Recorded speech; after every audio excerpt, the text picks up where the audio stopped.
ಓಂ ಶಾಂತಿ. Date ಆಗಿದೆ 27 December 1974. ಈ 1974ನೇ ಇಸ್ವಿಯ ಕೊನೆಯ ಮುರಳಿ ಇದು. ಬಾಬಾ ಹೇಳ್ತಾರೆ, ಅವ್ಯಕ್ತ ಬಾಪ್ದಾದ ಅವ್ಯಕ್ತ ಮಧುಬನ ಹೇಳ್ತಾರೆ ಬಾಬಾ, ಯೋಗಿ ಭವ और पवित्र भव द्वारा वरदानों की प्राप्ति. ಇವತ್ತು ಬಾಬಾ ನಮಗೇನು ವರದಾನ ಕೊಡ್ತಾರೆ? ಬಚ್ಚೆ ಯೋಗಿ ಭವ ಪವಿತ್ರ ಭವ ವರದಾನ ಕೊಡ್ತಿದ್ದಾರೆ. ಸರ್ವ ವರದಾನೋं को देने वाले ವರದಾತ ಶಿವ ಬಾಬಾ ಬೋಲೆ. ಎಲ್ಲ ವರದಾನಗಳನ್ನು ಕೊಡುವಂಥವ್ರು ಯಾರು? ಶಿವ ಬಾಬಾ. ಅಂಥ ಶಿವ ಬಾಬಾ ಹೇಳ್ತಾರೆ, आज की सभा वरदाता द्वारा सर्व वरदान प्राप्त की हुई आत्माओं की है. आज की सभा ಇವತ್ತಿನ ಈ ಸಭೆ ವರದಾತ ದ್ವಾರ, ವರದಾತ ಅಂದರೆ ಶಿವಬಾಬಾರವರ ಮುಖಾಂತರ ಎಲ್ಲ ವರದಾನಗಳನ್ನು ಪ್ರಾಪ್ತಿ ಮಾಡಿಕೊಂಡಿರ್ತಕ್ಕಂಥ ಆತ್ಮಗಳ ಒಂದು ಸಭೆಯಾಗಿದೆ. वरदाता द्वारा सर्व वरदानों में मुख्य 2 वरदान है. ಏನೆಲ್ಲ ವರದಾನಗಳನ್ನು ಕೊಡ್ತಾರೆ ಬಾಬಾ? ಸುಖೀ ಭವ, ಸಂತುಷ್ಟ ಭವ, ಶಾಂತಿ ಭವ, ಪವಿತ್ರ ಭವ, ಯೋಗಿ ಭವ.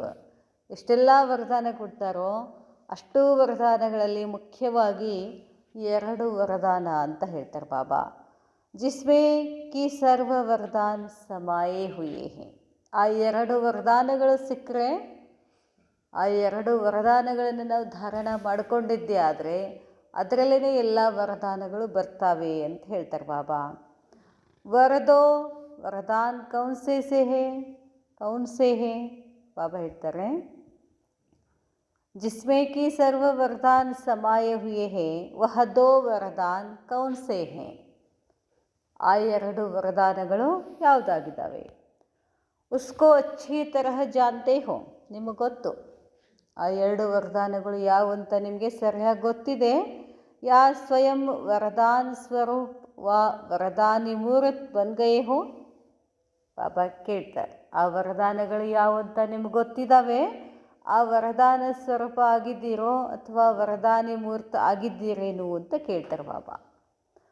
ವರದಾನ್ स्वरूप व वरदानी मूर्त बन गए हो. जो वरदानी मूर्त है वह स्वयं स्वरूप बन औरों को देने वाला दाता बन सकता है. ಯಾರು ವರದಾನ ಮೂರ್ತ ಆಗಿಬಿಟ್ಟಿದ್ದೀರೋ ಅಂದರೆ ಬಾಬಾ ಏನು ವರದಾನ ಕೊಟ್ಟಿದ್ದಾರೆ ಅದನ್ನು ಕಂಪ್ಲೀಟಾಗಿ ಧಾರಣ ಮಾಡ್ಕೊಂಡಿದ್ದೀರೋ ಅಂಥವರು ಏನು ಮಾಡ್ತೀರಾ? ನೀವು ಮಾಡಿಕೊಂಡು ಎಲ್ಲ ಧಾರಣೆ ಮಾಡಿಕೊಂಡು ಇನ್ನೊಬ್ಬರಿಗೂ ವರದಾನ ಕೊಡುವಂಥ ಶಕ್ತಿಯನ್ನು ಪಡ್ಕೊಳ್ತೀರಾ ಅಂತ ಹೇಳ್ತಾರೆ ಬಾಬಾ. ತೋ ಅಪನೆ ಸೆ ಪೂಛೋ ಕಿ ಕ್ಯಾ ಮುಖ್ಯ 2 ವರದಾನ ಸ್ವರೂಪ್ ಬನೆ ಹೇ. ತಮ್ಮನ್ನು ತಾವು ಕೇಳ್ಕೊಡ್ರಿ, ಆ 2 ವರದಾನಗಳ ಸ್ವರೂಪ ಆಗಿದ್ದೀರೇನು? ಅರ್ಥಾತ್ ಯೋಗಿ ಭವ, ಇನ್ನೊಂದು ಅವ್ರು ಪವಿತ್ರ ಭವ. ಆ ಮುಖ್ಯ 2 ವರದಾನಗಳು ಯಾವುವು? ಮೇಲೆ ಹೇಳಿದ್ರಲ್ಲ ಬಾಬಾ. ಮತ್ತು ಹೆಡ್ಲೈನ್ ಏನಾಗಿತ್ತು? ಯೋಗಿ ಭವ, ಪವಿತ್ರ ಭವ. ಈ 2 ವರದಾನಗಳನ್ನು ಧಾರಣೆ ಮಾಡಿಕೊಂಡು ಆ ಸ್ವರೂಪದಲ್ಲಿ ನಾವು ಇದ್ದಿದ್ದೇ ಆದರೆ ಉಳಿದೆಲ್ಲ ವರದಾನಗಳು ಆಟೋಮೆಟಿಕ್ಕಾಗಿ ಈ ವರದಾನಗಳಿಂದ ಬರ್ತಾವೆ. ಇನ್ನೊಂದು, ಎಲ್ಲರನ್ನೂ ಆ ಥರ ನಾವು ಮಾಡ್ತೀವಿ. ನಾವು ಮಾಸ್ಟರ್ ವರದಾತ ಅಲ್ಲ, ಬಾಬಾ ವರದಾತ ಆದರೆ ನಾವು ಕೂಡ ಮಾಸ್ಟರ್ ವರದಾತ. ನಾವು ಎಲ್ಲರಿಗೂ ಏನು ಕೊಡಬೇಕು? ಕಂಟಿನ್ಯೂಸ್ ಆಗಿ ಯಾವ ಆತ್ಮನನ್ನು ನೋಡಿದರೂ ಕೂಡ ಇದೇ ಶುಭ ಭಾವನೆ ಇರಬೇಕು. ಯೋಗಿ ಭವ, ಪವಿತ್ರ ಭವ. ಯಾವ ಆತ್ಮನನ್ನು ನೋಡಿದರೂ ಕೂಡ ನಮ್ಮ ಸಂಕಲ್ಪ ಏನು ಬರಬೇಕು? ಯೋಗಿ ಭವ, ಪವಿತ್ರ ಭವ, ಯೋಗಿ ಭವ, ಪವಿತ್ರ ಭವ. ಹೀಗೆ ಕೊಡ್ತಾ ಹೋದಂಗೂ ನಾವೇನಾಗ್ತೀವಿ? ಸ್ವರೂಪ ಆಗಿಬಿಡ್ತೀವಿ. ನಾವು ಆದಮೇಲೆ ಕೊಟ್ಟರಾಯ್ತು ಅಂತ ಕೂತ್ರೆ ಕೆಲಸ ಆಗೋದಿಲ್ಲ. ಯಾಕಂದರೆ ಈಗ ಅಷ್ಟು ಟೈಮ್ ಇಲ್ಲ. ಅವಾಗೆಲ್ಲ ಹಿಂದೆ ಟೈಮ್ ಇತ್ತು. ನಾವು ಕಂಪ್ಲೀಟ್ ಆದಮೇಲೆ ಇನ್ನೊಬ್ಬರಿಗೆ ವರದಾನ ಕೊಟ್ಟರಾಯ್ತು ಅಂತ. ಈಗ ಹಂಗಿಲ್ಲ. ನಮ್ಮದೂ ಮಾಡ್ಕೋಬೇಕಾಗಿದೆ, ಇನ್ನೊಬ್ರದೂ ಮಾಡಬೇಕಾಗಿದೆ. बाबा ಹೇಳ್ತಾರೆ अर्थात योगी भव और पवित्र भव। इस विशेष कोर्स के स्वरूप बने हो ಆಗಿದ್ದೀರಾ ಹೀಗೆ ಅಂತ ಕೇಳ್ತಾರೆ ಬಾಬಾ। ಈ ಸ್ವರೂಪ ಆಗಿದ್ದೀರೇನು? इसी कोर्स को समाप्त किया है या अभी तक कर रहे हो? ಯೋಗಿ ಭವ ಪವಿತ್ರ ಭವ। ಈ ಸ್ವರೂಪದ ಕೋರ್ಸ್ ಮುಗಿಸಿದ್ದೀರೋ ಅಥವಾ ಇನ್ನೂ ಮಾಡಬೇಕಾಗಿದೆಯೋ? सप्ताह कोर्स का रहस्य इन 2 वरदानों में समाया हुआ है। 7 ದಿನದ ಕೋರ್ಸ್ ಅಂದರೆ ಏನು? 7 ದಿವಸ ಕೋರ್ಸ್ ತಗೋತೀವಲ್ಲ, ಆತ್ಮ ಅಂದ್ರೇನು, ಪರಮಾತ್ಮ ಅಂದ್ರೇನು, 3 ದಿವ್ಯ ಕರ್ತವ್ಯಗಳೇನು, ಸೃಷ್ಟಿ ಚಕ್ರ, 3 ಲೋಕಗಳಂದ್ರೇನು, ಅಷ್ಟ ಶಕ್ತಿಗಳು, ಎಲ್ಲ 7 ದಿನದ ಕೋರ್ಸ್ ತಗೊಳ್ತೀವಲ್ಲ, ಆ 7 ದಿನದ ಕೋರ್ಸ್ಗಳ ಹಿಂದೆ ಇದೇ ಇರೋದು ಅಂತ ಹೇಳ್ತಾರೆ ಬಾಬಾ। ಯಾವುದೋ ಯೋಗಿ ಭವ ಪವಿತ್ರ ಭವ। ಪವಿತ್ರ ಇದ್ರೇ ಯೋಗಿ ಆಗ್ತೀವಿ। ಬಾಬಾ ಹೇಳ್ತಾರೆ जो भी यहाँ बैठे हैं क्या उन सब ने यह कोर्स समाप्त कर लिया है या उनका अभी तक यह कोर्स चल रहा है? ನೀವೆಲ್ಲ ಇಲ್ಲಿ ಕೂತಿದ್ದೀರಲ್ಲ, ನಿಮ್ದೆಲ್ಲರದು 7 days ಕೋರ್ಸ್ ಮುಗಿಸಿದ್ದೀರೋ ಅಥವಾ ಇನ್ನೂ ನಡೀತಿದೆಯೋ ಅಂತ ಕೇಳ್ತಾರೆ ಬಾಬಾ। ಕೋರ್ಸ್ ಅರ್ಥಾತ್ ಫೋರ್ಸ್ ಭರ್ಜಾನ। ಕೋರ್ಸ್ ಅಂದರೆ ಏನು? ಒಳಗಡೆ ಫೋರ್ಸ್ ತುಂಬಬೇಕು ಅಂತಾರೆ ಬಾಬಾ। ಎದ್ರ ಫೋರ್ಸ್? ಯೋಗಿ ಭವ ಪವಿತ್ರ। ಮೈ ಯೋಗಿ ಹೂँ, मैं पवित्र हूँ, मैं आत्मा पवित्र हूँ, मैं आत्मा योगी हूँ। ಈ ಫೋರ್ಸ್ ತುಂಬಬೇಕು ಅಂತ ಹೇಳ್ತಾರೆ ಬಾಬಾ। सदा योगी भव और सदा पवित्र भव का फोर्स अर्थात शक्ति स्वरूप का अनुभव नहीं होता तो उसको शक्ति स्वरूप नहीं कहेंगे। ಬಾಬಾ ಹೇಳ್ತಾರೆ ಯಾವಾಗಲೂ ಯೋಗಿ ಭವ ಮತ್ತು ಸದಾ ಪವಿತ್ರ ಭವ ಈ ಫೋರ್ಸ್ ಅರ್ಥಾತ್ ಫೋರ್ಸ್ ಅಂದ್ರೇನೋ ಶಕ್ತಿ ಸ್ವರೂಪದ ಅನುಭವ ಇಲ್ಲ ಅಂತಂದರೆ उसको ಶಕ್ತಿ ಸ್ವರೂಪ್ ನಹಿ ಕಹೆಂಗೆ, ಅವ್ರಿಗೆ ಶಕ್ತಿ ಸ್ವರೂಪ ಅಂತ ಹೇಳೋದಿಲ್ಲ। ಲೇಕಿನ್ ಉಸೆ ಶಕ್ತಿ ಸ್ವರೂಪ್ बनने का ಅಭ್ಯಾಸಿ ಹಿ ಕಹೆಂಗೆ। ಶಕ್ತಿ ಸ್ವರೂಪ ಬೇರೆ, ಅಭ್ಯಾಸಿ ಬೇರೆ, ಪುರುಷಾರ್ಥಿ ಅಂತ ಹೇಳ್ತೀವಲ್ಲ ನಾವು। क्योंकि स्वयं का स्वरूप सदा और स्वतः ही स्मृति में रहता है। ಬಾಬಾ ಹೇಳ್ತಾರೆ ಸ್ವಯಂನ ಸ್ವರೂಪ ಅಂದರೆ ಯಾವಾಗಲೂ ಮತ್ತು ಸ್ವತಃ ಸ್ಮೃತಿ ಇರ್ತದೆ। ಏನು? ನಾನ್ಯಾರೋ? ಮೈ ಯೋಗಿ ಹೂँ, ಮೈ ಪವಿತ್ರ ಹೂँ, ಮೈ ಯೋಗಿ ಹೂँ, ಮೈ ಪವಿತ್ರ ಹೂँ। ಇದು ಯಾವಾಗಲೂ ನಿರಂತರವಾಗಿ ಸ್ಮೃತಿ ಇರಬೇಕು। जैसे अपना साकार स्वरूप सदा और स्वतः याद रहता है। ನಮಗೆ ಯಾವಾಗಲೂ ನೆನಪಿರ್ತದಲ್ಲ, ನನ್ನ ಹೆಸರೇನು, ನಾನು ಯಾರ ಮಗ, ನಾನು ಏನು ಮಾಡ್ತಿದ್ದೀನಿ, ನಾನು ಯಾರ ಪತಿ, ನಾನು ಯಾರ ಪತ್ನಿ, ಇದೆಲ್ಲ ನೆನಪಿರ್ತದಲ್ಲ। ಅದನ್ನು ಯಾರು ಕಲಿಸ್ಕೊಟ್ರೆ ನಮಗೆ? ಅದು ಹೆಂಗೆ ನೆನಪಿರ್ತದೆ ಕೇಳ್ತಾರೆ ಬಾಬಾ। जैसे अपना साकार स्वरूप सदा और स्वतः याद रहता है और उसका अभ्यास नहीं करते हो बल्कि और ही उसको भुलाने का अभ्यास करते हो। ನಾನು ಇದು ಇದ್ದೀನಿ ಅದು ಇದ್ದೀನಿ ಅಂಥೇಳಿ ಅನ್ಕೋಬೇಕು ಅಂತ ನಾವು ಪ್ರಾಕ್ಟೀಸ್ ಮಾಡಿದ್ದೀವಿ, ತಂತಾನೇ ಬಂದದ್ದು। ಆದರೆ ಈಗೇನು ಮಾಡಬೇಕಾಗ್ಯದ? ಅದನ್ನು ಮರೆಯೂ ಪ್ರಾಕ್ಟೀಸ್ ಮಾಡಬೇಕಾಗಿದೆ। ನಾ ಅದು ಇದ್ದೀನಿ, ಇದು ಇದ್ದೀನಿ, ಹಂಗಿದ್ದೀನಿ, ಹಿಂಗಿದ್ದೀನಿ, ಅದೆಲ್ಲ ಏನಾಗ್ತದೆ? ದೇಹಾಭಿಮಾನ। ಅದು ನಾವು ಮರೆಯುವಂಥ ಪ್ರಾಕ್ಟೀಸ್ ಮಾಡ್ತಾ ಇದ್ದೀವಲ್ಲ। ಭುಲಾನೆ ಕಾ ಅಭ್ಯಾಸ ಕರ್ತೆ ಹೋ ಐಸೆ ಹಿ, ಹಾಗೇನೆ ಅಪನಾ निजी स्वरूप व वरदानी स्वरूप सदा ही स्मृति में रहना चाहिए। ಹೇಗೆ ಈ ದೇಹದ ಸ್ವರೂಪ ಸಹಜವಾಗಿ ನಿಮಗೆ ನೆನಪಿದೆಯೋ ಹಾಗೆ ನನ್ನ ನಿಜವಾದ ಸ್ವರೂಪ ಸಹಜವಾಗಿ ಯಾಕೆ ನೆನಪಿರ್ಲಿಕ್ಕತ್ತಿಲ್ಲ? ನಾನು ದೇಹ ಅಲ್ಲ, ಇದು ಸುಳ್ಳಿದು, ಸುಳ್ಳನ್ನೇ ಸಹಜ ನೆನಪಿಟ್ಕೊಳ್ತಾ ಇದ್ದೀವಿ, ನಿಜವನ್ನು ಸಹಜವಾಗಿ ನೆನಪಿರ್ತಿಲ್ಲ ನಮಗೆ। ನನ್ನ ನಿಜವಾದ ಸ್ವರೂಪ ಯಾವುದು? ಆತ್ಮ, ಯೋಗಿ ಹೂँ, ಪವಿತ್ರ ಹೂँ, ಶಾಂತ ಸ್ವರೂಪ ಹೂँ, ಪ್ರೇಮ್ ಸ್ವರೂಪ ಹೂँ. ಇದೆಲ್ಲ ನಂದು ಸ್ವಂತದ್ದಿದು. ಸ್ವಂತದ್ದು ಬಿಟ್ಟು ನಂದಲ್ಲದ್ದನ್ನು ಏನು ಮಾಡ್ತಾ ಇದ್ದೀವಿ ಇವತ್ತು? ಅದೇ ಭಾಳ ನೆನಪಿರ್ಲಿಕ್ಕತ್ತದ, ಅದೇ ಧಾರಣ ಮಾಡ್ಕೊಂಡಿದ್ದೀವಿ. ಅದು ಹೆಂಗೆ ಸ್ಮೃತಿ ಇರ್ತದೆ ಅಂತಾರೆ ಬಾಬಾ. ಹಾಗೆ ಇದನ್ನು ಸ್ಮೃತಿ ಇರಬೇಕು. ಏನಾಗ್ಯದ ಅಂದ್ರೆ ಅದನ್ನು ಪ್ರಾಕ್ಟೀಸ್ ಮಾಡೋದಾಗ್ಯದ. ನಾನು ಏನದೀನಿ ಅದ್ರ ಅದೀನಿ ಅಂತ ಪ್ರಾಕ್ಟೀಸ್ ಮಾಡುವಂಥ ಕರ್ಮ ನಮ್ಮದು.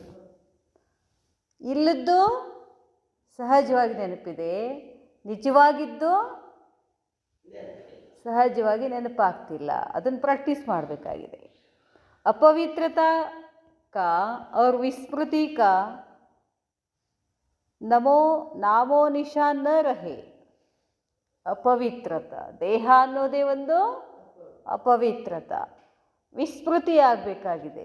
ನನ್ನ ದೇಹ ಅನ್ನೋದು ನಮಗೆ ನಮ್ಮ ಬುದ್ಧಿಯೊಳಗಿಂದ ಹೋಗಿಬಿಡ್ಬೇಕಾಗಿದೆ. ನಾಮೋ ನಿಶಾನ್ ನ ರಹೆ.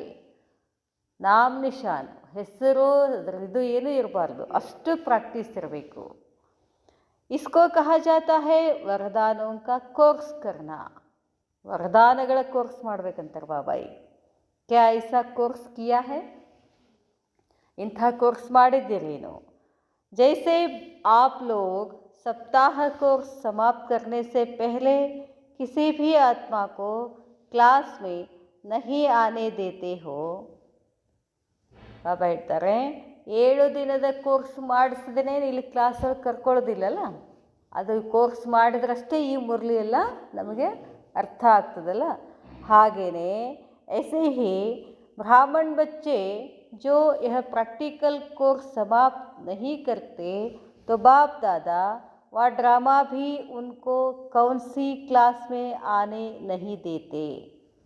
ಬಾಬಾ ಹೇಳ್ತಾರೆ, ಬ್ರಾಹ್ಮಣ ಬಚ್ಚೆ, ಬ್ರಾಹ್ಮಣ ಮಕ್ಕಳು, ಜೋ ಯಹ ಪ್ರಾಕ್ಟಿಕಲ್ ಕೋರ್ಸ್ ಸಮಾಪ್ತ ನಹಿ ಕರ್ತೆ. ಈ ಪ್ರಾಕ್ಟಿಕಲ್ ಕೋರ್ಸ್ ಯಾವುದು? ವರದಾನಗಳ ಇದು ಏನು 7 ದಿನದ ಕೋರ್ಸ್ ಮಾಡಿಸ್ತೀವಲ್ಲ, ಅದು ಥಿಯರಿ ಕ್ಲಾಸ್. ಪ್ರಾಕ್ಟಿಕಲ್ ಕ್ಲಾಸ್ ಅಂತಂದ್ರೇನು? ವರದಾನದ್ದು, ಪವಿತ್ರ, ಯೋಗ, ಅದು ಪ್ರಾಕ್ಟಿಕಲ್ ಕ್ಲಾಸ್ ಅಂತಾರೆ ಬಾಬಾ. ಅದನ್ನು ಮಾಡಿಸ್ಬೇಕು ಅಂತ ಹೇಳ್ತಾರೆ ಬಾಬಾ. ಅದನ್ನು ಸಮಾಪ್ತ ನಹಿ ಕರ್ತೆ ತೋ ಬಾಪ್ ದಾದಾ ಡ್ರಾಮಾ ಭೀ ಉನ್ಕೋ ಕೌನ್ ಸಿ ಕ್ಲಾಸ್ ಮೇ ಆನೆ ನಹಿ ದೇತೆ. ನಾಟಕದಲ್ಲಿ ಯಾವುದೇ ಕ್ಲಾಸ್ನಲ್ಲಿ ಬರೆಸ್ಕೊಡ್ತಿದ್ದಿಲ್ಲ ಅಂತ ಹೇಳ್ತಾರೆ ಬಾಬಾ. ಅರ್ಥಾತ್ ಫಸ್ಟ್ ಕ್ಲಾಸ್ ಮೇ ಆನೆ ನಹಿ ದೇತೆ. ಕ್ಲಾಸ್ನಲ್ಲಿ ಬರೋಕ್ಕೆ ಕೊಡೋದಿಲ್ಲ. ಅದರ ಅರ್ಥ ಏನು? ಫಸ್ಟ್ ಡಿವಿಷನ್ ಕ್ಲಾಸ್ನಲ್ಲಿ ಬರೋಕ್ಕೆ ಕೊಡೋದಿಲ್ಲ. ಫಸ್ಟ್ ಕ್ಲಾಸ್ ಕೌನ್ ಸಿ ಹೇ? ಫಸ್ಟ್ ಕ್ಲಾಸ್ ಯಾವುದು? ವೇ ಸತ್ಯುಗಕ್ಕೆ ಆದಿಮಿ ನಹಿ ಆ ಸಕ್ತೆ. ಯಾರೋ ಪ್ರಾಕ್ಟಿಕಲ್ನಲ್ಲಿ ಯೋಗಿ ಆಗಿರ್ತಾರೋ, ಪವಿತ್ರ ಆಗಿರ್ತಾರೋ, ಅವರು ಸತ್ಯುಗದಲ್ಲಿ ಫಸ್ಟ್ ಡಿವಿಷನಲ್ಲಿ ಬರೋಕ್ಕೆ ಅವಕಾಶ ಇಲ್ಲ ಅಂತ ಹೇಳ್ತಾರೆ ಬಾಬಾ. ಬಾಬಾ ಹೇಳ್ತಾರೆ, वे सत्युग के आदि में नहीं आ सकते. जब आप लोग उनको क्लास में आने नहीं देते तो ड्रामा भी फर्स्ट क्लास में का अधिकारी नहीं बना सकता. ಬಾಬಾ ಹೇಳ್ತಾರೆ, ಜಬ್ ಆಪ್ ಲೋಗ್, ನೀವು ಬ್ರಾಹ್ಮಣ ಮಕ್ಕಳು ಅವರನ್ನು ಫಸ್ಟ್ ಕ್ಲಾಸ್ನಲ್ಲಿ ಕರ್ಕೊಂಡು ಬಂದು ಕೂಡಿಸ್ಲಿಲ್ಲ ಅಂದರೆ ಅವರು ಫಸ್ಟ್ ಡಿವಿಷನ್ ತಗೊಳ್ಳಿಕ್ಕೆ ಅಧಿಕಾರಿ ಆಗೋದಿಲ್ಲ. फर्स्ट क्लास में आने के लिए यह मुख्य 2 वरदान प्रैक्टिकल रूप में चाहिए. ಮಿಲನ್ದಾಗ ನೋಡಿರಿ ಹೆಂಗೆ ಮಾಡ್ತಾರೆ. ಮಿಲನ್ದಾಗ ಹೆಂಗೆ ಕೂಡ್ಸಿರ್ತಾರೆ ಬಾಬಾನ ಮಿಲನ್ ಮಾಡುವ. ಫಸ್ಟ್ ಶೋಭಾ ಆದಮೇಲೆ ಯಾಕೆ ಕೂಡ್ಸಿರ್ತಾರೆ, ಅದ್ರ ಹಿಂದೆ ಯಾಕೆ ಕೂಡ್ಸಿರ್ತಾರೆ, ಅದ್ರ ಪೂರ್ತಿ ನಮ್ಮನ್ನೆಲ್ಲ ಎಲ್ಲಿ ಕೂಡಿಸ್ತಾರೆ? ಲಾಸ್ಟಿಗೆ ಕೂಡಿಸ್ತಾರೆ. ಯಾಕೆ?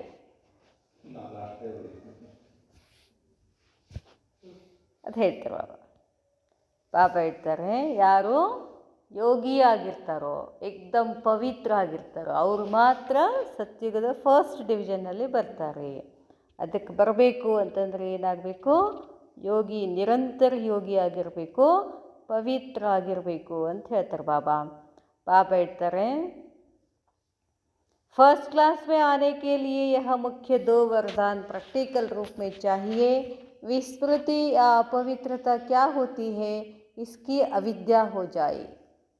ವಿಸ್ಮೃತಿ ಅಂದರೆ ಏನು, ಅಪವಿತ್ರತಾ ಅಂದರೆ ಏನು, ಆ ಎರಡು ಶಬ್ದಗಳಿಂದ ನಾವು ಅವಿದ್ಯೆ ಆಗಬೇಕು ಅಂತಾರೆ ಬಾಬಾ. ವಿಸ್ಮೃತಿ ಅಂತಂದ್ರೆ ಏನು, ದೇಹಭಾನದಲ್ಲಿ ಬರೋದು, ಆತ್ಮ ಅನ್ನೋದನ್ನು ಮರ್ತು ಬಿಡೋದಕ್ಕೆ ವಿಸ್ಮೃತಿ ಅಂತಾರೆ. ಮತ್ತು ಹೇಳ್ತಾರೆ ಬಾಬಾ ಅಪವಿತ್ರತ, ದೇಹಭಾನದಲ್ಲಿ ಬರೋದಂದರೆ ವಿಸ್ಮೃತಿನೂ ಹೌದು, ಅಪವಿತ್ರತಾನೂ ಹೌದು. ಇದರಿಂದ ಅವಿದ್ಯೆ ಆಗಬೇಕು. ತುಮ್ ಸಂಗಮ್ ಪರ್ ಉಪಸ್ಥಿತ್ ಹೋನ, ನೀವೆಲ್ಲಿದ್ದೀರಾ ಈಗ? ಇವೆರಡು ಇದ್ರೇ ಸಂಗಮದಲ್ಲಿ ಇದ್ದಂಗೆ. ಯಾವೆರಡು? ಯೋಗಿ ಮತ್ತು ಪವಿತ್ರ. ಅವೆರಡು ಇಲ್ಲ ಅಂದರೆ ಮತ್ತೆ ನೀವೆಲ್ಲಿದ್ದಂಗೆ? ಕಲಿಯುಗದಲ್ಲಿದ್ದಂಗೆ, ಶೂದ್ರರು ಅಂತ ಹೇಳ್ತೀವಿ ನಾವು. ಯೋಗಿ ಮತ್ತು ಪವಿತ್ರ ಅಂದ್ರೇ ಬ್ರಾಹ್ಮಣರು. ಅದು ಇಲ್ಲ ಅಂದರೆ ಮತ್ತೆ ನಾವ್ಯಾರು? ಶೂದ್ರ ಆಗಿಬಿಡ್ತೀವಿ. ಅದಕ್ಕೆ ಬಾಬಾ ಹೇಳ್ತಾರೆ, तो ऐसा अनुभव हो कि यह संस्कार व स्वरूप मेरा नहीं है, लेकिन मेरे पास जन्म का था और अब है नहीं. ಹಿಂಗೆ ಅನುಭವ ಆಗಬೇಕು. ಅಪವಿತ್ರತಾ ಮತ್ತು ವಿಸ್ಮೃತಿ ಅನ್ನೋದು ನಂದು ಸ್ವರೂಪ ಅಲ್ಲ, ಅವು ಹಿಂದಿನ ಜನ್ಮದಲ್ಲಿತ್ತು, ಈಗ ಅದು ಇಲ್ಲ ಅಂತ ಈ ಥರ ನಮಗೆ ಇರಬೇಕು ಅಂತ ಹೇಳ್ತಾರೆ ಬಾಬಾ. लेकिन मेरे पास जन्म का था और अब नहीं है, मैं तो ब्राह्मण हूँ. ನಾನೇನಾಗಿದ್ದೀನಿ ಈಗ? ಬ್ರಾಹ್ಮಣ. और यह तो शूद्रों के संस्कार है. ಅಪವಿತ್ರತಾ ಅನ್ನೋದೇನೋ ಶೂದ್ರ ಸಂಸ್ಕಾರ. ಬಾಬಾ ಹೇಳ್ತಾರೆ, उनका स्वरूप है, ऐसे अपने से भिन्न अर्थात दूसरों के संस्कार है. ऐसा अनुभव होना, इसको कहा जाता है न्यारा और ಪ್ಯಾರ. ಅವು ನನ್ನೂ ಅಲ್ಲ, ನಾನು ಶೂದ್ರ ಅಲ್ಲ, ನಾನು ಯಾರೋ ಬ್ರಾಹ್ಮಣ, ನಾನು ಯೋಗಿ, ನಾನು ಪವಿತ್ರ ಸ್ವರೂಪ ಇರುವಂಥವನು. ಈ ಅನುಭವ ಮಾಡ್ತಾ ಇದ್ದರೆ ನೀವೇನಾಗ್ತೀರಾ? ಭಿನ್ನ, ಈ ಜಗತ್ತಿಂದ ಭಿನ್ನ ಆಗಿರ್ತೀರ. ಅಷ್ಟೆಷ್ಟು ನೀವು ಈ ಜಗತ್ತಿನಿಂದ ಭಿನ್ನ ಆಗ್ತಿರೋ, ಇಡೀ ಜಗತ್ತಿಗೆ ನೀವೇನಾಗ್ತೀರಾ? ಪ್ಯಾರ ಆಗ್ತೀರಾ. ಜೈಸೆ ದೇಹ और ದೇಹಿ अलग अलग वस्तुएं हैं, लेकिन अज्ञानवश इन दोनों की मिला दिया है. ಏನಾಗಿದೆ? ದೇಹ ಮತ್ತು ದೇಹಿ, ದೇಹ ಮತ್ತು ಆತ್ಮ ಬೇರೆ ಬೇರೆ. ನಾನು ಬೇರೆ, ದೇಹ ಬೇರೆ, ನಾನು ಬೇರೆ, ದೇಹ ಬೇರೆ. ಅದನ್ನೇನು ಮಾಡಿಬಿಟ್ಟಾರ? ಎರಡು ಒಂದೇ ಅಂತ ಮಾಡಿಬಿಟ್ಟಿದ್ದಾರೆ ಅಂತ ಹೇಳ್ತಾರೆ ಬಾಬಾ. ಮೇರೆ ಕೋ ಮೈ ಸಮझ लिया है, ಮೇರೆ ಕೋ ಮೈ ಸಮझ. ನಂದು ನಾನು ಬೇರೆ, ನಂದು ನಾನು. ಇದು ಮೊಬೈಲ್ ನಂದು, ಮೊಬೈಲ್ ನಾನು ಅನ್ನೋಕ್ಕಾಗ್ತದೇನು? ನಾನು ಮೊಬೈಲ್ ಅಂತಂದ್ರೆ ಅಂದಿದ್ದೀವೇನೋ? ನನ್ನ ಮೊಬೈಲ್ ಅಂತ ಹೇಳ್ತೀವಿ. ಹಾಗಾದರೆ ನನ್ನ ಅನ್ನೋರು ಯಾರು? ನನ್ನ ಅನ್ನೋರು. ನನ್ನ ಕಣ್ಣು, ನನ್ನ ಬಾಯಿ, ನನ್ನ ಕಿವಿ, ನನ್ನ ಮೂಗು, ನನ್ನ ಅನ್ನೋರು ಯಾರು? ನಾನು ಆತ್ಮ. ಇದು ಸ್ಪಷ್ಟ ಆಗಬೇಕು ಅಂತಾರೆ ಬಾಬಾ.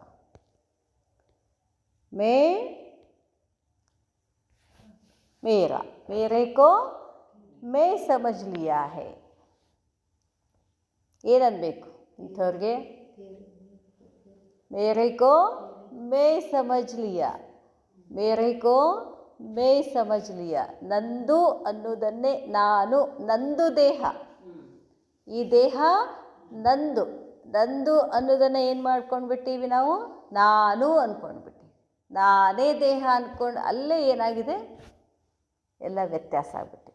ಅದನ್ನು ಹೇಳ್ತಾರೆ ಬಾಬಾ, ಮೇರೆ ಕೋ ಮೈ ಸಮझ लिया है, तो इस गलती के कारण कितनी परेशानी ವ ದುಃಖ ವ ಅಶಾಂತಿ ಪ್ರಾಪ್ತಿ. ಈ ಎರಡು ಶಬ್ದಗಳಿಂದ ನಮಗೆ ಏನಾಗ್ಲಿಕ್ಕತ್ತದ? ದುಃಖ ಆಗ್ಲಿಕ್ಕತ್ತದ, ಪರೇಶಾನ್ ಆಗ್ಲಿಕ್ಕತ್ತದ, ಕಷ್ಟ ಆಗ್ಲಿಕ್ಕತ್ತದ. ऐसे ही यह अपवित्रता और विस्मृति के संस्कार जो मेरे अर्थात ब्राह्मणपन के नहीं, लेकिन जो शूद्रपन के हैं, उनको मेरा समझने से माया के वश व परेशान हो जाते हो, अर्थात ब्राह्मणपन की शान से परे हो जाते हो. ಬಾಬಾ ಹೇಳ್ತಾರೆ, ಇಸ್ ಗಲ್ತಿಗೆ ಕಾರಣ, ಈ ತಪ್ಪಿನಿಂದ. ಯಾವ ತಪ್ಪಿನಿಂದ? ಮೇರೆ ಮತ್ತು ಮೇ. ಈ ತಪ್ಪಿನಿಂದ ಏನಾಗ್ತಿದೆ? ದುಃಖ ಆಗ್ತಿದೆ, ಅಶಾಂತಿ ಪ್ರಾಪ್ತಿಯಾಗಿದೆ. ಹಾಗೆಯೇ ಈ ಅಪವಿತ್ರತಾ ಮತ್ತು ವಿಸ್ಮೃತಿ ಸಂಸ್ಕಾರ ಮೇರೆ ನಂದಾಗ್ಬಿಟ್ಟಿದೆ. ಅರ್ಥಾತ್ ಬ್ರಾಹ್ಮಣ್ ಪನ್ಕೆ ನಹಿ. ಇದು ಬ್ರಾಹ್ಮಣ ಕುಲದ ಮಾತುಗಳಲ್ಲ ಇವು. ಯಾವು? ನಾನು ದೇಹ ಅನ್ನೋದು ಅದು ಯಾರ್ದದು? ಶೂದ್ರಪಂದು. ಉನ್ಕೋ ಮೇರಾ ಸಮಜ್ನೆ ಸೆ, ಈ ದೇಹ ನಾನು ಅಂತ ತಿಳ್ಕೊಳ್ಳೋದ್ರಿಂದ ಮಾಯಾಕ್ಕೆ ವಶ ಹೋಕರ್, ಮಾಯೆಗೆ ಏನಾಗ್ಬಿಟ್ಟಿದ್ದೀವಿ? ವಶ ಆಗಿಬಿಟ್ಟಿದ್ದೀವಿ.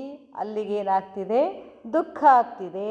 ಅರ್ಥಾತ್ ಬ್ರಾಹ್ಮಣಪನ್ ಅನ್ನೋ ನಶೆಯಿಂದ ಇರೋಕ್ಕಾಗ್ತಿಲ್ಲ, ಅದರಿಂದ ದೂರ ಆಗ್ತಿದ್ದೀವಿ ಅಂತ ಹೇಳ್ತಾರೆ ಬಾಬಾ. ಯಹ ಛೋಟಿ ಸಿ ಭೂಲ್, ಇದು ಒಂದು ಸಣ್ಣ ತಪ್ಪು. ಚೆಕ್ ಕರೋ ಕಿ ಕಹಿ ಯಹ ಮೇರೆ ಸಂಸ್ಕಾರ ತೋ ನಹಿ ಥಾ, ಯಹ ಕಹಿ ಯಹ ಮೇರಾ ಸ್ವರೂಪ್ ತೋ ನಹಿ ಸಮझा तो पहला पाठ पवित्र भव व योगी भव को प्रैक्टिकल स्वरूप में लाओ. ಮೊದಲೇ ಪಾಠ, ಮೊದಲೇ ಡಿವಿಷನ್ ಏನು? ಯೋಗಿ ಭವ, ಪವಿತ್ರ ಭವ. ಬಾಯ್ಪಟ್ಟು ಮಾಡೋದಲ್ಲ. ಏನು ಬರಬೇಕಂತಾರೆ ಬಾಬಾ? ಸ್ವರೂಪದಲ್ಲಿ ಬರಬೇಕು, ಅಂದರೆ ಪ್ರಾಕ್ಟಿಕಲ್ನಲ್ಲಿ ಬರಬೇಕು. ತಬ್ ಹಿ ಬಾಪ್ ಸಮಾನ್ और बाप के समीप आने के अधिकारी बन सकते हो. ಆಗ ಮಾತ್ರ ನೀವು ತಂದೆ ಸಮೀಪ ಬರ್ತೀರಾ, ತಂದೆ ಸಮಾನ ಆಗ್ತೀರಾ, ತಂದೆ ಮೇಲೆ ನಮಗೆ ಅಧಿಕಾರ ಇರ್ತದೆ. ಆಜ್ ಕಲ್ ಪಹಲೆ ವಾಲೆ बहुत काल से बिछड़े हुए बाप की याद में तड़पने वाले व अव्यक्त मिलन मनाने के शुद्ध संकल्प में रमण करने वाले ಬಾಬಾ ಹೇಳ್ತಾರೆ, ಇಂದು ಕಲ್ ಪೆಹಲೆ ವಾಲೆ, ಕಲ್ಪದ ಮೊದಲು ಬಹಳ ದಿನಗಳಿಂದ ಅಗಲಿದಂಥ ತಂದೆಯನ್ನು ನೆನಪು ಮಾಡಿಕೊಂಡು ಅವ್ಯಕ್ತ ಮಿಲನ್ ಮಾಡೋಕ್ಕೆ ಬಂದಿದ್ದೀರಾ. ಹೆಂಗೆ ಮಾಡಬೇಕು ಅವ್ಯಕ್ತ ಮಿಲನ್ ಅಂತ ಹೇಳ್ತಾರೆ ಬಾಬಾ? ಶುದ್ಧ ಸಂಕಲ್ಪದಲ್ಲಿ ರಮಣ ಮಾಡುವಂಥವ್ರು ನೀವು. ಪರಮಾತ್ಮನ ನೆನಪನ್ನು ಹೆಂಗೆ ಮಾಡಬೇಕು? ರಮಣ ಮಾಡಬೇಕು ಅಂತಾರೆ ಬಾಬಾ. ಅಪ್ಪನೇ ಸ್ನೇಹಕ್ಕೆ ಡೋರ್ ಸೆ, ಬಾಬಾನ ಹೆಂಗೆ ನೆನಪು ಮಾಡ್ತೀವಿ? ಸ್ನೇಹದಿಂದ. ಬಾಪ್ ದಾದಾ ಕೋ ಭೀ ಬಾಂಧನೆ ವಾಲೆ ಹೋ. ಬಾಬಾ ಯಾಕೆ ಬಂದರು? ನಾವೇನು ಮಾಡಿದ್ದೀವಿ? ಎಲ್ಲರೂ ಸೇರಿಕೊಂಡು ಪರಮಾತ್ಮನನ್ನು ಅಷ್ಟೊಂದು ಸ್ನೇಹ ಮಾಡಿರೋದ್ರಿಂದ ಆ ಬಂಧನಕ್ಕೊಳಗಾಗಿ ಬಾಬಾ ಇವತ್ತು ನಮ್ಮನ್ನು ಭೇಟಿ ಮಾಡೋಕ್ಕೆ ಬಂದಿದ್ದಾರೆ. ಬಾಬಾ ಹೇಳ್ತಾರೆ, और ಅವ್ಯಕ್ತ ಕೋ ಭೀ ಆಪ್ ಸಮಾನ್ ವ್ಯಕ್ತಮೇ ಬನಾನೆ ವಾಲೆ. ಅವ್ಯಕ್ತದಲ್ಲಿರ್ತಕ್ಕಂಥ ತಂದೆಯನ್ನು ನಾವೇನು ಮಾಡಿದ್ವಿ? ಕರೆದ್ವಿ ಮತ್ತು ನಮ್ಮ ಸಮಾನ ಮಾಡ್ಕೊಂಡಿದ್ದೀವಿ. ನಮ್ಮ ಸಮಾನ ಅಂತಂದ್ರೇನು? ನಾವು ಸಾಕಾರದಲ್ಲಿದ್ದೀವಲ್ಲ, ಬಾಬಾನು ಏನು ಮಾಡಿದ್ವಿ? ಸಾಕಾರದಲ್ಲಿ ತಗೊಂಡು ಬಂದ್ವಿ. ಅದಕ್ಕೆ ಹೇಳ್ತಾರೆ ಬಾಬಾ, ವಹ ನಯೇ ನಯೇ ಬಚ್ಚೆ ವ ಸಾಕಾರಿ ದೇಶ ಮೇ दूरदेशी बच्चे जो हैं उनके प्रति विशेष मिलन के लिए बाप दादा को आना पड़ा है. ಅದಕ್ಕೆ ಬಾಬಾ ಹೇಳ್ತಾರೆ, ಏನು ಹೊಸ ಹೊಸ ಮಕ್ಕಳಿದ್ದೀರಾ, ವಿದೇಶದಿಂದ ಬಂದಿದ್ದೀರಾ, ದೇಶ ವಿದೇಶದಿಂದ ಬಂದಿದ್ದೀರೋ ಅವರ ಪ್ರತಿ ವಿಶೇಷ ಮಿಲನ್ ಮಾಡೋಕ್ಕೆ ಬಾಬಾಗೆ ಬರಬೇಕಾಯಿತು. तो ಶಕ್ತಿಶಾಲಿ ಕೌನ್ ಹುಯೆ? ನಾವು ಶಕ್ತಿಶಾಲಿನ, ಬಾಬಾ ಶಕ್ತಿಶಾಲಿನ ಅಂತ ಕೇಳ್ತಾರೆ ಬಾಬಾ. ಅಂಥ ಅವ್ಯಕ್ತ ನಿರಾಕಾರಿ ಸ್ಥಿತಿಯಲ್ಲಿರ್ತಂಥ ಭಗವಂತನನ್ನು ನಮ್ಮ ಸಮಾನವಾಗಿ ಕರ್ಕೊಂಡು ಬಂದೀವಿ. ಇದರಿಂದ ಸ್ನೇಹದ ಶಕ್ತಿಯಿಂದ. ಯಾರು ಶಕ್ತಿಶಾಲಿ ಆದರು? ಬಾಂಧನೆ ವಾಲೆ ಯಾ ಬಂಧನೆ ವಾಲ? ಕಟ್ಟುವಂಥವ್ರು, ಕಟ್ಟಿಸಿಕೊಳ್ಳುವಂಥವ್ರು ಯಾರು ಶಕ್ತಿವಂತರು? ನಾವು ಬಾಬಾನನ್ನು ಸ್ನೇಹದಲ್ಲಿ ಕಟ್ಟಾಕಿದ್ವಿ. ಬಾಬಾ ಸ್ನೇಹದ ದಾರದಿಂದ ಕಟ್ಟಿಸ್ಕೊಂಡು ಏನು ಮಾಡಿದ್ರು? ಬಂದರು. ಅದನ್ನು ಹೇಳ್ತಾರೆ ಬಾಬಾ. ಬಾಪ್ ಕೇತೆ ಹೇ ವಾ ಬಚ್ಚೆ. ಬಾಬಾ ಹೇಳ್ತಾರೆ, ಏನು ವಾ ಬಚ್ಚೆ, ನನ್ನನ್ನು ಕರೆಸ್ಕೊಂಡ್ರಲ್ಲ, ಶಾಬಾಷ್ ಬಚ್ಚೆ. ಬಾಬಾ ಹೆಂಗೆ ಹೇಳ್ತಾರೆ?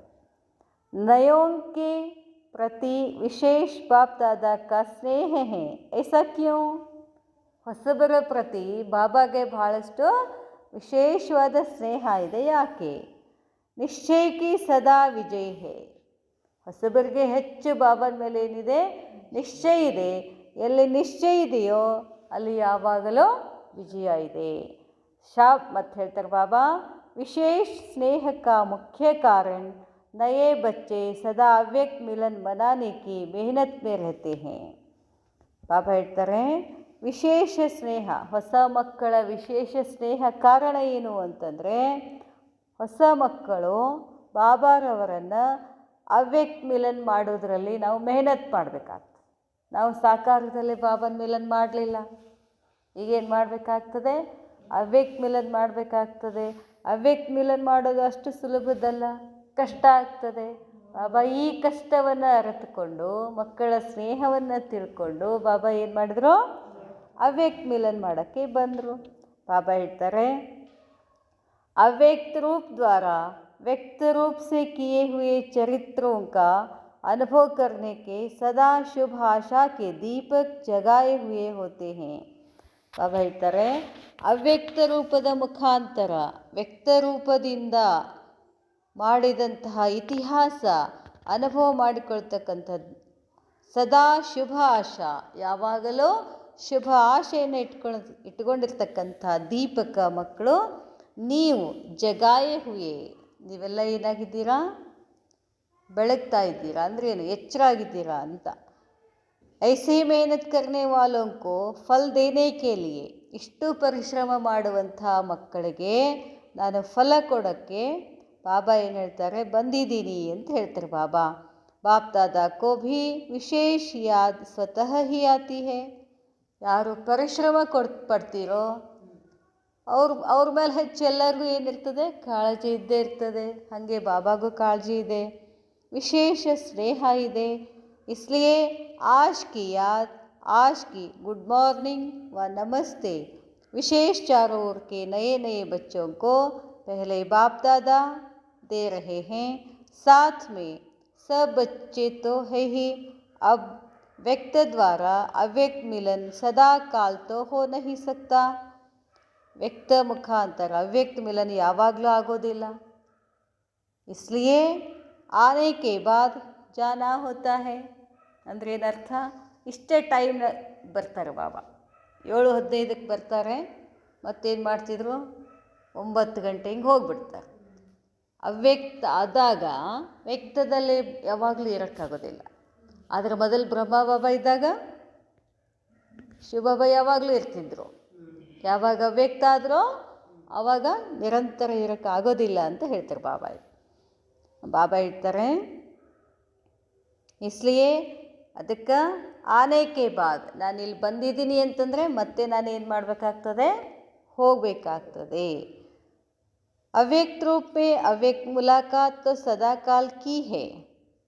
ऐसे वरदानी बच्चों को याद प्यार और नमस्ते. नमस्ते बाबा, नमस्ते. अच्छा, ओम शांति.